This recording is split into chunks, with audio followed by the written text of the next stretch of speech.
Houston Suffragists Project, and I'm standing in downtown Houston at the historic Sam Houston Park.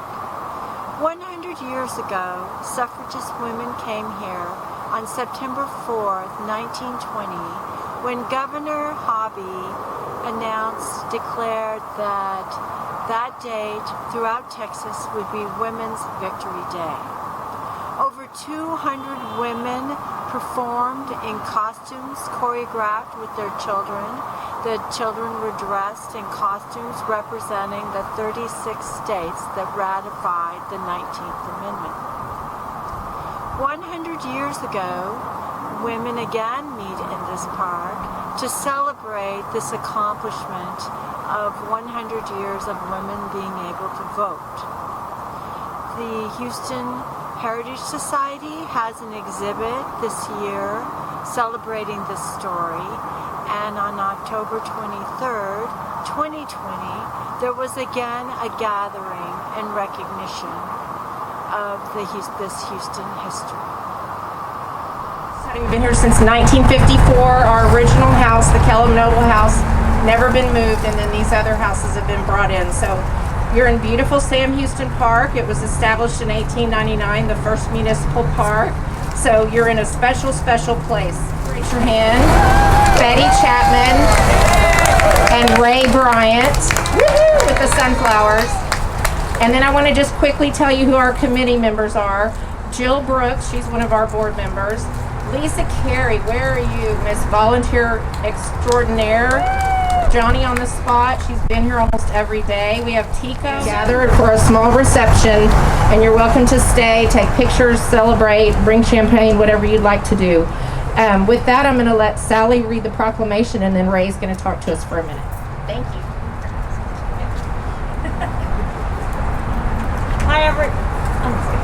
Hi everybody, it's great to be here. We were all excited in August to do this at City Hall with all the women council members, but it was like a horrible brainstorm, right? Okay. Anyway, 2 months later, we're just still, I'm really honored to be here to read this proclamation. This is such an important day. I mean, not only can women vote, but last count in Harris County, women were voting at 55%. So we're voting, and we're voting more than men. So way to go, women. Here we go. Houston Women's Equality is the name of this day. Founded, and some of it's kind of past tense, so sorry because we're 2 months later. Founded in 1954, the Heritage Society is a nonprofit organization whose mission is to tell the stories of the diverse history of Houston and Texas through collections, exhibits, educational programs, film, video, and other content.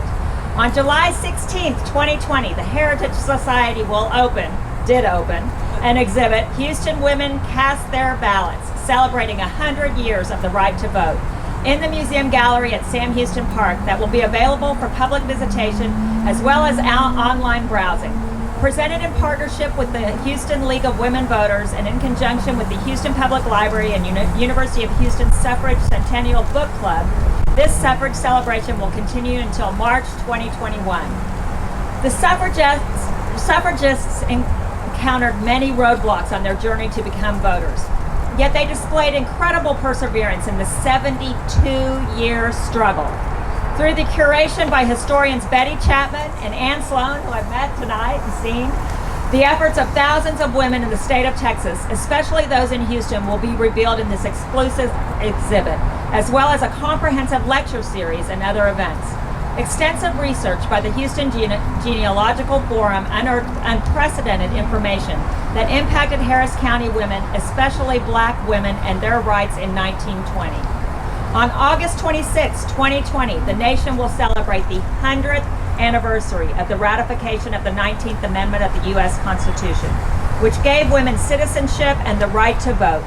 The City of Houston commends the Heritage Society Women's Equality Day in Houston, Texas.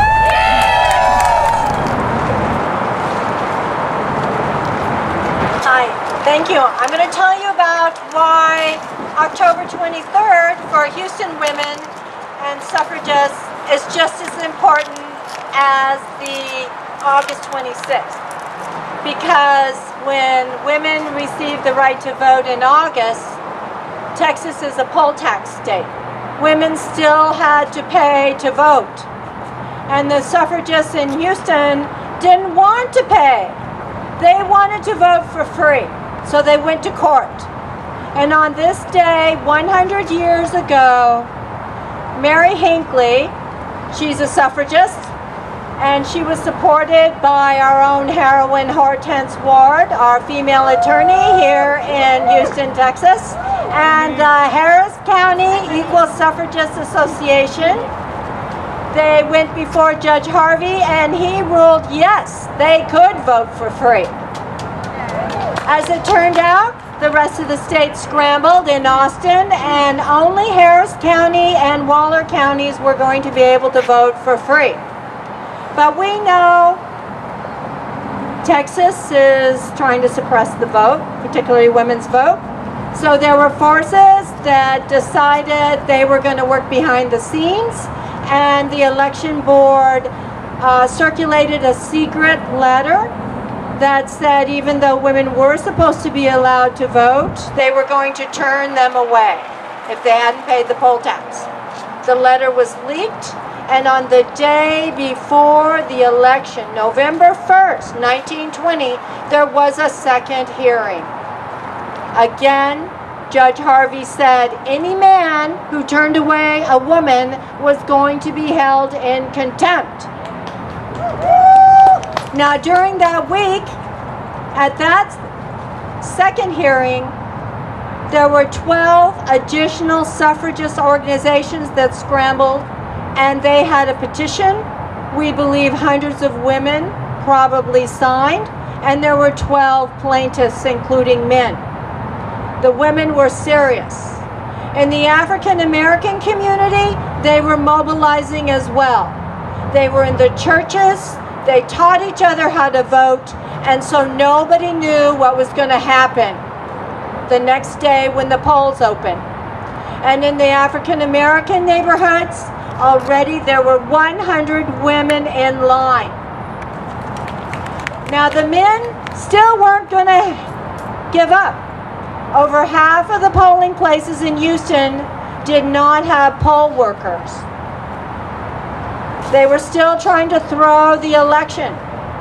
So our heroines, we know who they are, they stepped up and said, we have never voted in a federal election before, but we are going to run this election. We're going to collect the ballots, we're going to keep the polls open, and we're going to count them. And that's what happened. In parts of Houston, in the African American community, the lines went on all day. Women stood in line with their babies. Their men surrounded them to protect them from violence.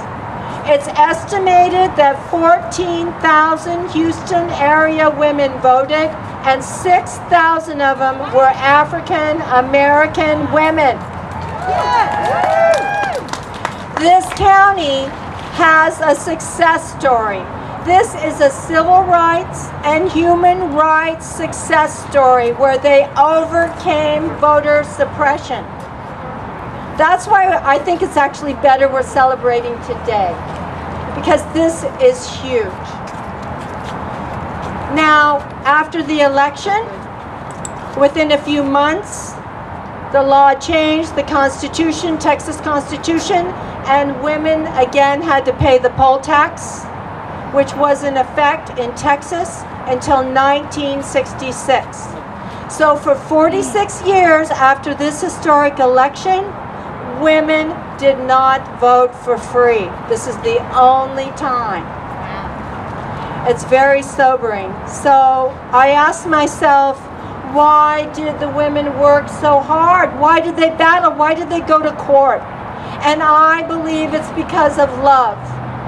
They loved themselves, their friends, their families, their community, their city, their state, and their country.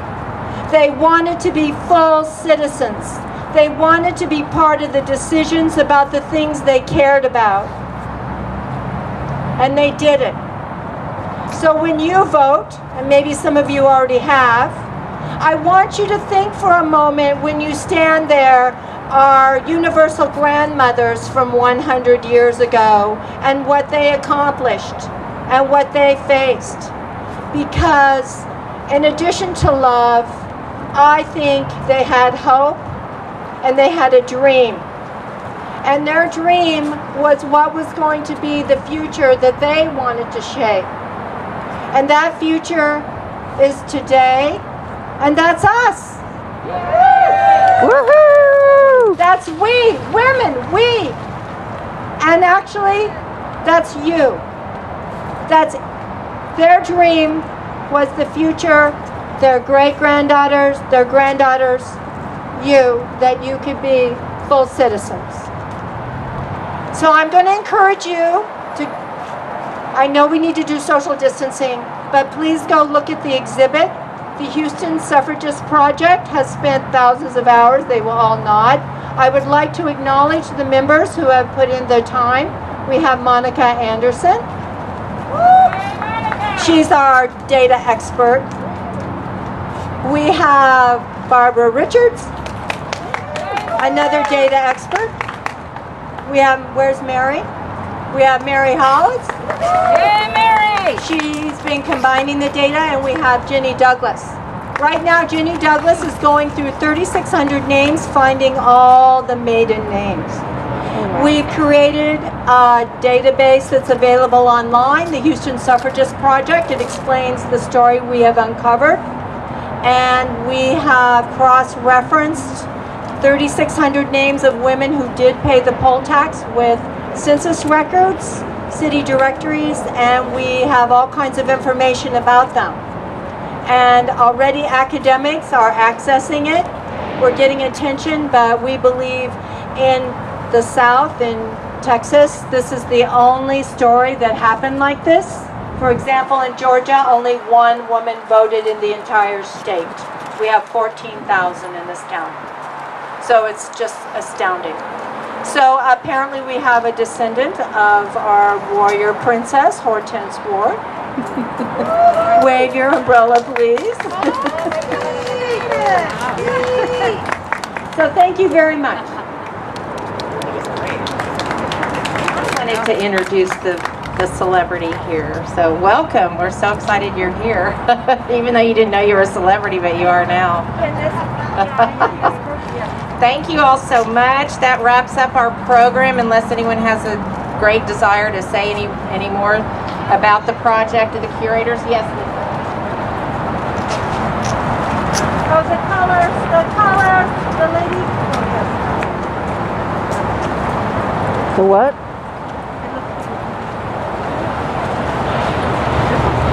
Sure, this is Lisa Lipscomb. She's going to talk to you about the significance of the colors, which I think is a great idea. Thank you.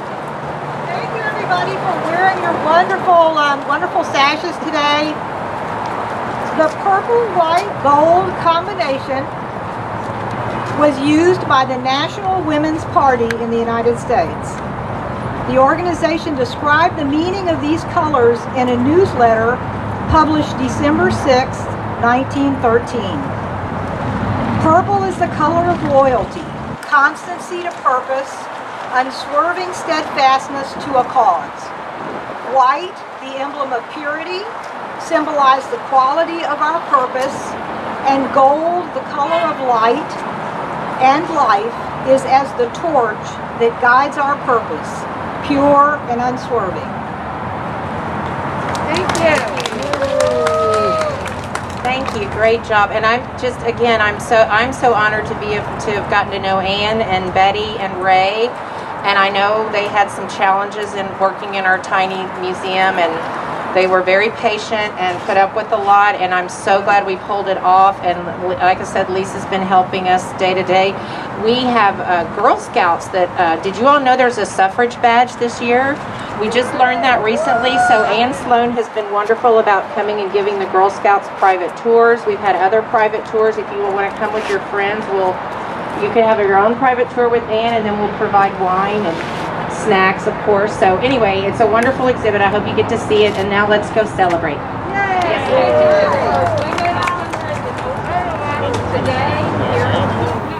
In addition to the regular speakers, we had special guests. Cheryl Brady and Georgia Nolan of the National Association of Colored Women's Clubs. They represent an organization that was formed in 1896 as the African American Suffragists Organization. The National Association of Colored Women's Clubs operated as an umbrella organization for other social groups and special interest groups within the African American community to coordinate and to combine their efforts to promote suffrage for African American women. We were able to have special photographs with them. They are holding a proclamation by the Mayor Sylvester Turner that celebrates this important role that they played in the 1920 election by coordinating the votes and the women and the African American community that enabled 6,000 African American women to be able to vote. I know, that's what I know. This is like the most bizarre thing. In 1896, the African American women formed the National Federation of Colored Women's Clubs.